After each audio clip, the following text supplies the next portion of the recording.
Hello and welcome to Metal Vice, a podcast where we talk about all things music. Well, the things we care about. That's right, which is mainly metal music and live music. I'm one of your hosts, Brian, joined with the other host, Karen. And Karen, what is today's topic all about?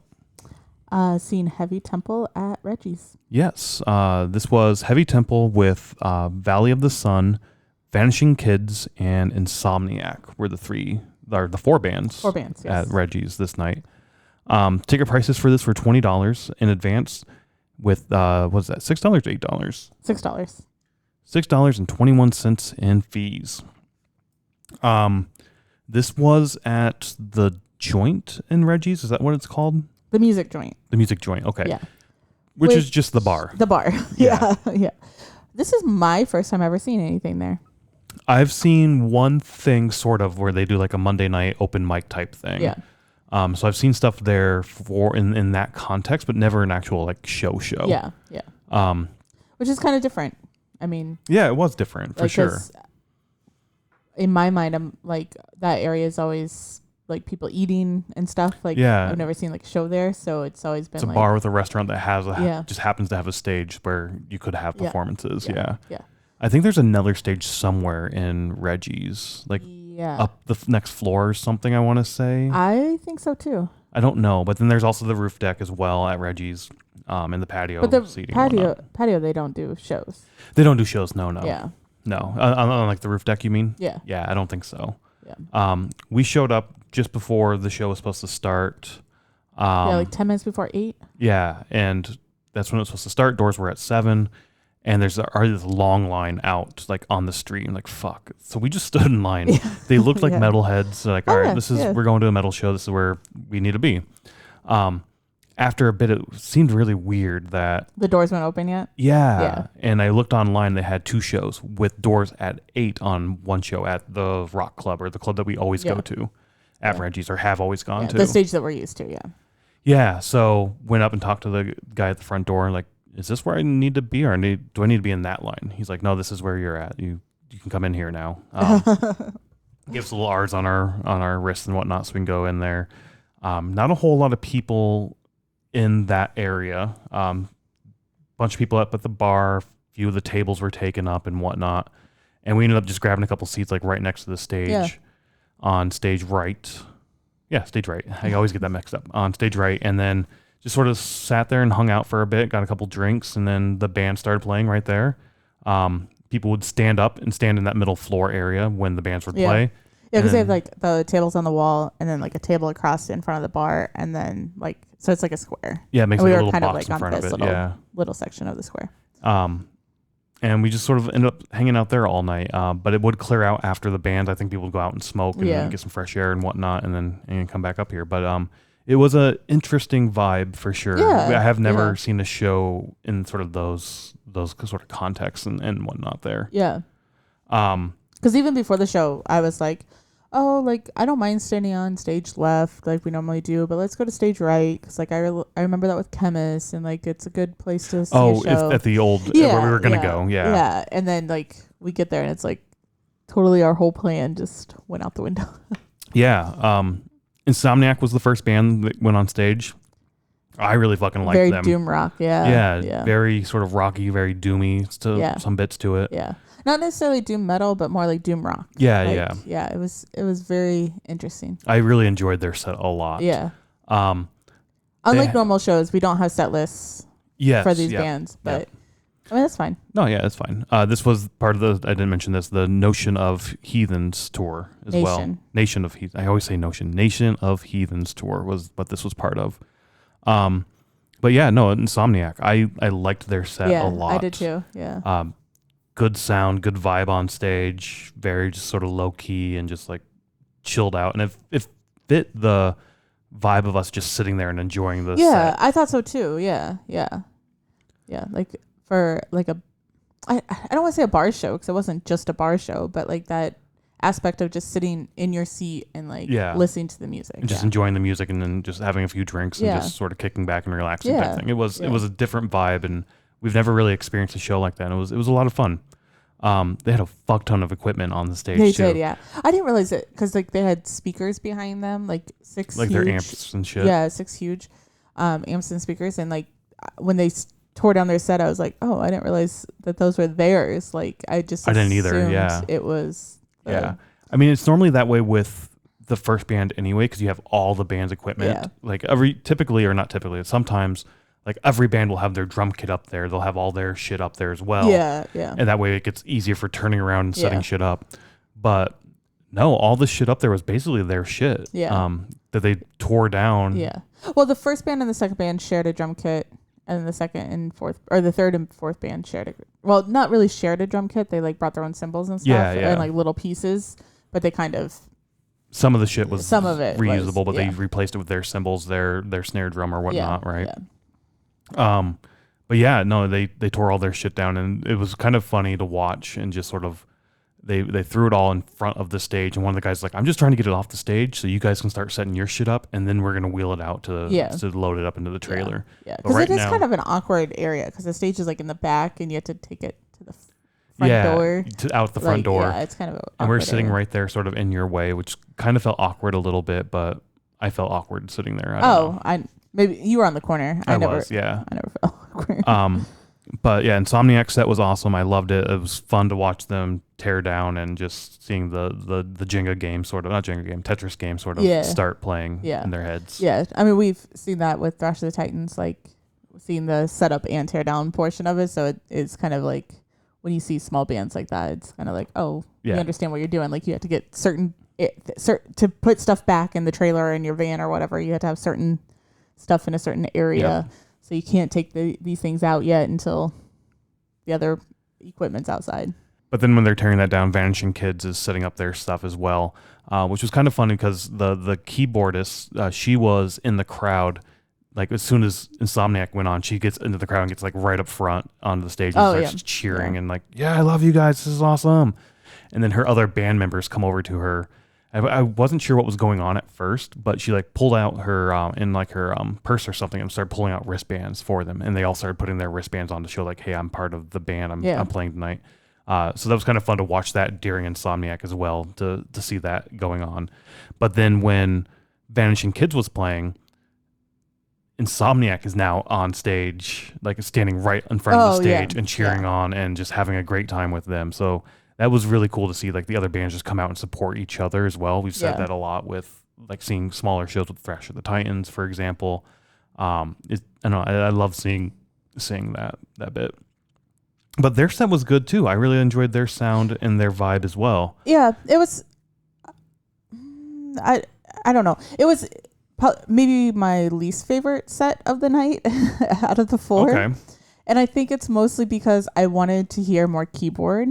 Okay. And when the guitars were playing, like you could hear the keyboard, but then once the guitars kicked in, I personally couldn't hear the keyboard anymore. And that was just kind of disappointing. I think we had something similar at Decibel in Denver last year where there was a saxophone. Yeah. And like the guitars just overpowered the saxophone and you couldn't hear it. And it was like, I know you're there because I can see you playing, but you can't hear it. And I was even watching like her hands to like be like, okay, can I pick up and I couldn't. The guitar just overpowered. Okay, I picked it up a little bit for sure. But when the guitar was playing? Yeah, when the guitar was playing. Okay, but it was a little overpowering for sure. Yeah. And that's just like a sound mixing thing, right? Like you said, we've seen that in the past at other shows, which is a little disappointing. But I don't know. It was much more doomy, the sound, their vibe, which was really cool. I honestly expected all of the night to be very doom heavy. Oh, yeah. Going into this, for some reason I had this thought of everything's going to be doom and gothy, and it's going to be. But we didn't know anything awesome. about any of the bands. No, we didn't. Yeah, exactly. But then when we got in there and saw sort of the merch, especially for Heavy Temple, they had like Metallica themed merch, sort of like Kill 'Em All style merch, but it was I can't remember what it was. It must have been like their logo or something. Yeah. But then it's like, oh, this might be more thrashy than doom. Okay, this will be interesting. But we had Insomniac, which was kind of doom rockish, and then you had Vanishing Kids, which was very doom heavy. Yeah. So I was like, all right, but this is going to be kind of doomy. Awesome. This is going to be fun. That's too bad. I would say this was probably my favorite set. Vanishing Kids was probably my favorite set for sure. That's fine. It was just my least favorite because I didn't feel like I could hear. I wanted more keyboard, and I couldn't hear the keyboard. So. And as you said, with Decibel, we had that same thing where I wanted the saxophone, and I got so excited when I saw the saxophone. They're doing sound check with the saxophone. I was like, holy shit, I've never seen a saxophone in a metal band before. This is going to be awesome.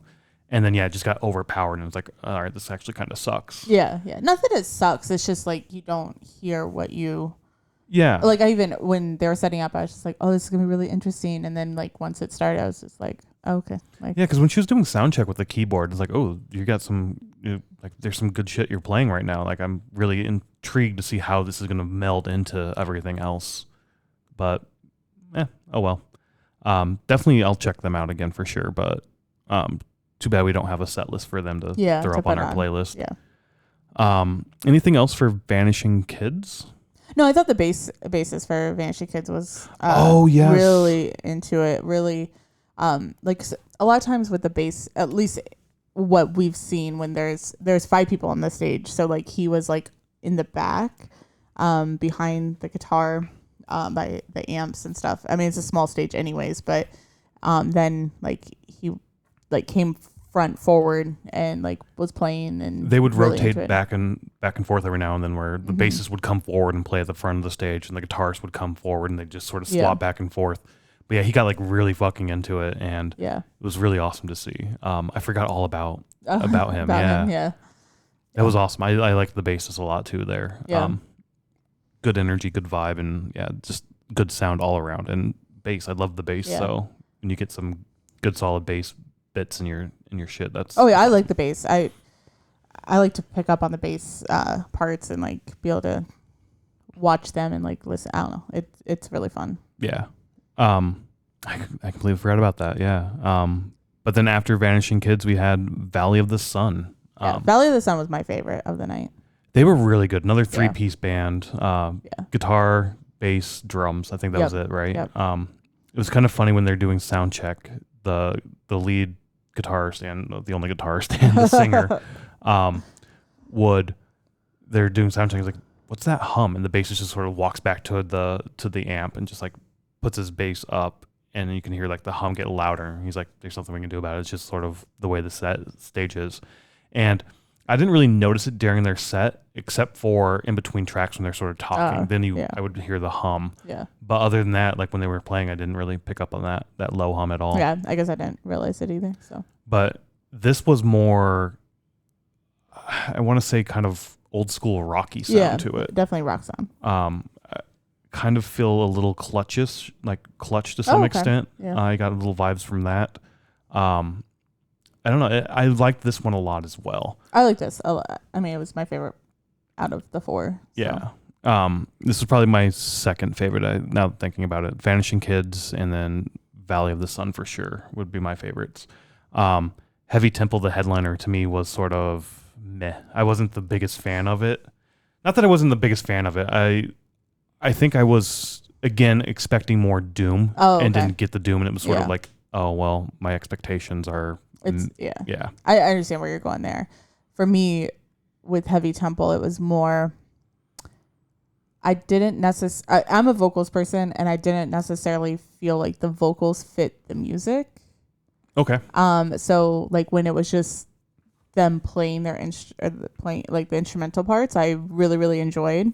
But then once the vocals came in, I was just like, I don't feel like that these fit the music. And maybe I was in the same boat where I was like I was expecting kind of like a doom sound, and it wasn't there. Even with the vocals, I was like, well, maybe they're gonna be more like doom sound vocals, and I just didn't feel like it fit very well. So that's just my own opinion. No, yeah. I mean, I don't know. I wasn't super into the set for some reason. I think it was because I was expecting more doom or wanting more doom feel to it, and just didn't quite get there. Yeah. All the sets, those did seem very short. They were short, yeah. It seemed like everybody had the same length. Yeah, like 30, 35 minutes or something. Yeah. About the same for every single band, so. That was the one sort of takeaway I remember walking home being like, that was a long night, but short sets. Yeah. I think the changeovers took more time sometimes than the sets did. Yeah.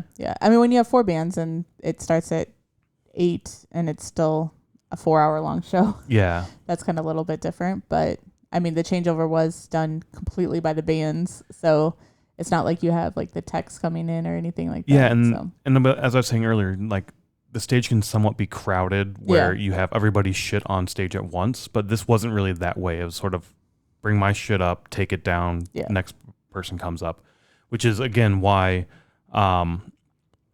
Insomniac was like, we're gonna take our shit down and put it in front of the stage so you can get up there and start putting your shit up, and then we're gonna wheel it out. Like, because there's not room. I mean, the stage is very small, so there's not room to like have two people, that many people up on the stage at the same time.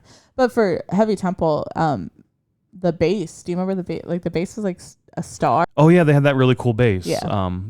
Like the star one. Yeah. Like the head was a star, and then the body was a star. I don't know the names of parts, but I like those cool, unique shaped instruments and basses and whatnot. I think Kiss has one that's like an actual axe. Oh, okay, yeah. Gene Simmons has like an actual axe for his bass. Yeah. At Milwaukee Metal Fest, there was a band that had a hammer bass or whatever. They were like a power metal band. And you see some of those like death metal bands or just metal bands in general that have like the really sharp angled pointy ones. Yeah. I think those are really cool. It's got to be a pain in the ass to lug around because you have to have a unique, specific case for it. I'm assuming when you buy their case was huge. Yeah. I don't know if you noticed or not. It was up against the wall, and it was just like a huge box. Like, I mean, because the body of it's huge. So you've got to like. I assume the case comes with the instrument when you buy it. Sure. Yeah. Well, or you have to pay for it. Or you pay stuff. Yeah, I don't know, but like, just I don't know. I like the unique shapes, but I also like. Don't like it at the same time. Yeah. I do think they look kind of cool, but then at the same time, it's like this would suck to play, right? Like maybe not. I don't know. I don't play instruments, so I don't know. It looks cool hanging on a wall. Looks cool playing, but traveling with it could be a pain in the ass. Could be a little bit different. Yeah. I forgot all about that bass. Yeah, that was really cool. Yeah. Yeah. So I mean, going into this show, it was up to me to choose what show we wanted to go to. It was either going to be this. At Reggie's or House of Blues had Zeppelin 2, which I really want to see Zeppelin 2.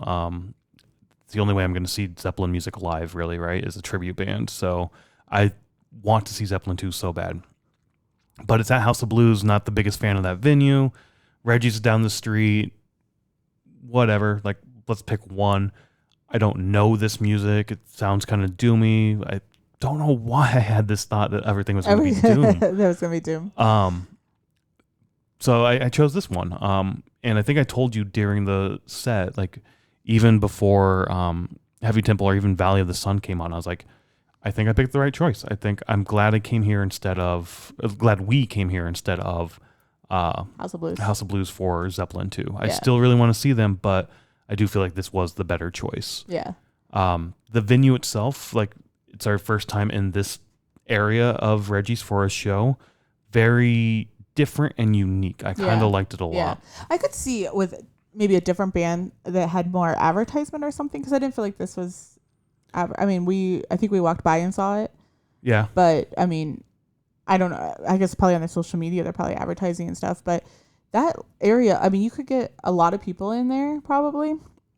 And like if it was say a sold out show or whatever, it would be kind of awkward. I think how the tables are set up and everything. Like the tables there were awkward for sure. It did fill out as the night went on too. Like the first band, Insomniac, there were only like the two guys and Vanishing Kids up there in front of the stage. Like you mean standing? Out. Yeah.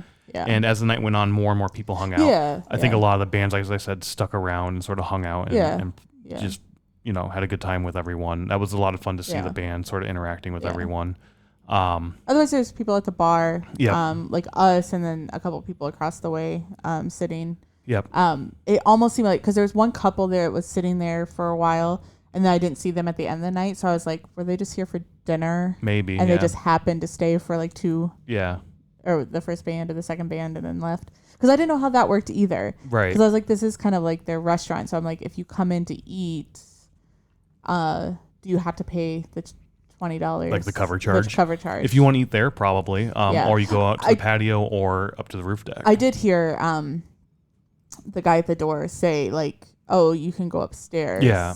Or to the third floor, he said. Yep. So I'm guessing that means the roof deck. The roof deck, yep. Yeah, so I'm assuming somebody wanted to eat, and they were like, I don't want to pay $20 to eat. But I mean, I would maybe check out more, like look more for like the Reggie's Rock Club, or not Rock Club, the music joint, for shows, and maybe pay the $20 or whatever it is, and then go have dinner. Yeah. And just see a show too. Yeah. I mean, my biggest complaint with Reggie's is always the price of food. Yes. Like, we got a few beers, French fries, and a couple sodas, and it was like $90. Yeah.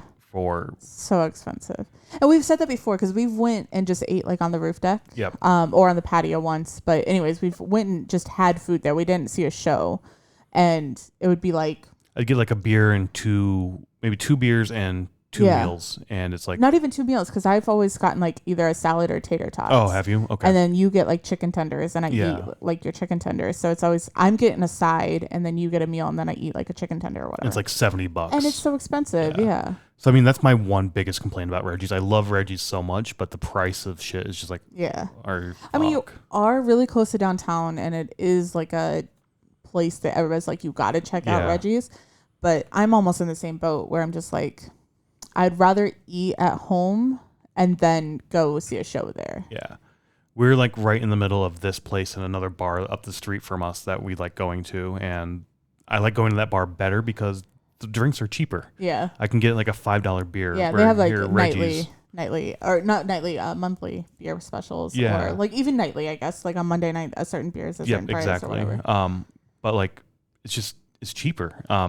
You don't get live music outside of like somebody coming and playing on the patio every now and then, but yeah, I don't know. I like Reggie's a lot. My biggest complaint is definitely the price of beer and food, but whatever. And I was buying like tall boy cans must have been $12 cans or something. I don't know how much it was. They had to be like $12 or $14. Yeah, I don't know. So crazy. I'm going back here. Whenever this gets posted, it's going to be the Thursday of the 1st of August because I'm going to go out to see some football. This will probably be posted after that, maybe? Yeah, but I'll get a beer there before going and see how much it costs. Just one beer and see what. Well, you can take it on the bus with you too. So yeah. I'll grab one for the bus and Yeah. But yeah, I don't know, because we didn't get a receipt either. So I'm just like, how much was everything? Because I just feel like getting fries, soda, and a few beers, it shouldn't be $90. But the vibe again of this area was really cool. You could hear the other band start playing. Oh, you could, yeah. Especially which was kind of fun. But when the band was playing, you couldn't hear anything. Right. But during like setup during set change and stuff, you could hear, or like when they were tuning and nobody was talking or whatever, you could hear the other band. Yeah. Yeah, which is kind of cool. We've always been over on that side and never on this side to hear it. But yeah, I mean, whenever I buy shows for Reggie's and just like the rave up in Milwaukee, I don't really look to see what venue or what stage it's going to be on. It's like, it's going to be there. I'll show up and they'll tell me where to go, basically. Yeah. And we found out with the tour at the rave, the last one that we did with Milwaukee Metal Fest, that sometimes they don't even know what show or what stage it's going to be on. The band or the venue until they know like how many tickets they sold. Yeah. Yeah, we've noticed that. Yeah. Because we some get of them tickets say for free. ballroom. Yes. And then other ones don't say anything. Right, because it's like we'll go to the ballroom if we sell the tickets. If we don't sell the tickets, we'll put you in the right sized room. Yeah. And I think that's probably just to make it not look empty. Yeah. Some of those bands that we've been to were like, there's not that many people here, and it's like if you were in the ballroom, it would look it'd look weird, empty.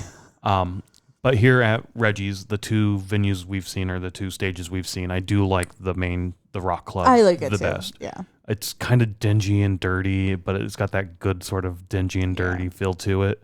It's bigger. You don't have the awkwardness of the tables. Yeah. I just wondered, like, because you'd been to the Monday night thing, which isn't really like a show. It's more like a stand-up. Well, like open mic night, like open mic night. That's what I meant. They pull names out of a hat, and if your name gets pulled, you get to go up on stage and you play three sonand you can be covers your own shit, and then the next person. Yeah, I didn't mean stand up. I was meaning open mic. That's what my head was meaning. And I asked you, I was like, do they move the tables for this? Like, this is kind of no. It was weird. Actually set up the exact same way, so you still had that main square right in front of the stage. I think. Yeah. That you could check out. We need to check that out. It's a lot of fun. Yeah, we need to go, and then maybe the Tuesday night thing. Because that looked Mr. Blotto. Yeah, like it just looks fun because I think the wheel might have to do with that. And I was reading things on the wheel that's like metal, you sing, crowd sing along, like audience pick. Like I don't know, I think it'd be fun. Yeah, you saw that up on stage. There's like this wheel that gets spun with all these different categories. That like if it lands on this, it's going to be a metal song or something like that. Yeah. Yeah, I don't. I love Reggie's. I love seeing shows there.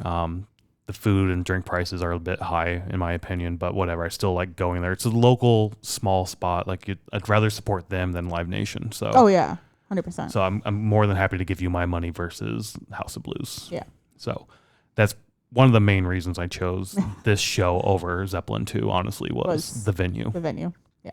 So, it was a good time. It was a really good time. Didn't know anything about the bands. Found some cool bands that I'll definitely want to check out again. I'll see all these bands again if they come around. Oh yeah, I would too. Yeah. But yeah, the good price all around for the tickets. And not the food. The tickets for the show was a good price, but this was a lot of fun and just a quick little jaunt down the street and found some live music. So yeah, exactly. There's a lot out there you can find. Just got to go find it. Yep. So we'll see you at the next show. Go check out some live music. Yep. Bye.